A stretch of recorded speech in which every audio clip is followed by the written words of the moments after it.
from the very beginning, there was a clear focus on staying true to the mark that was established, which is the 3 tri-links, the 3 stud links, and every form that Robert designs from is from that. So every style, every SKU we have in our entire collection really is derived from that.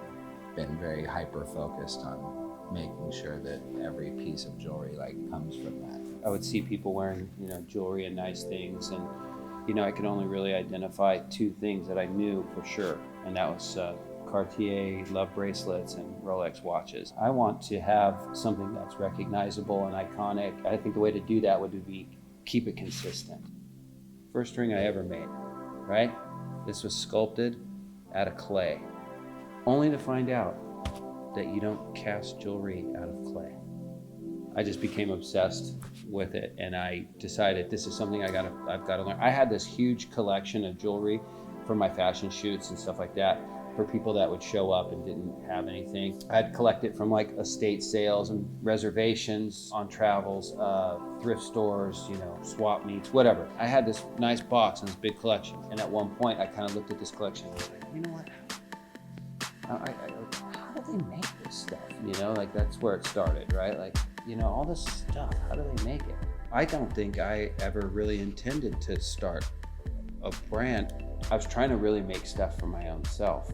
It's we were drug dealers in a way. And we had this jewelry in this box, and people would call us up, right? And just be like, we're over at Sushi Roku, and we were wondering if you could bring that box of rings, and we could take a look. We're with some friends. Like a true trunk show.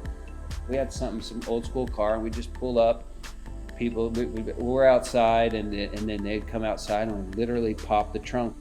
The collection itself has a certain feeling to it, and I think people can relate to the timelessness, kind of classic nature of it.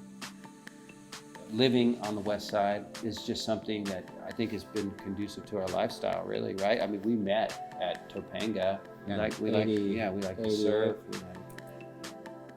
Downtown is where our factories are. So we have our production manager and the assistants and workers. So there's jewelry benches, and there's polishing going on, and printers printing out waxes, and cleaners, chains being put together. Different artisans that do different little subtle things. Some of the more simple rings that aren't as intricate or mechanic-wise are done by hand. So there's hand carving, and then there's also CAD and actual computer work done to get the molds. And then it goes from there to to put in a cast. Mm-hmm. And then the metal is heated up and injected in, whether it's the gold, sterling. We mix our alloys for rose gold and yellow to get our tone. We have our own proprietary alloys from Italy that we use. And it goes into a centrifugal spinner. So when the heated metal goes in, it actually melts out the wax.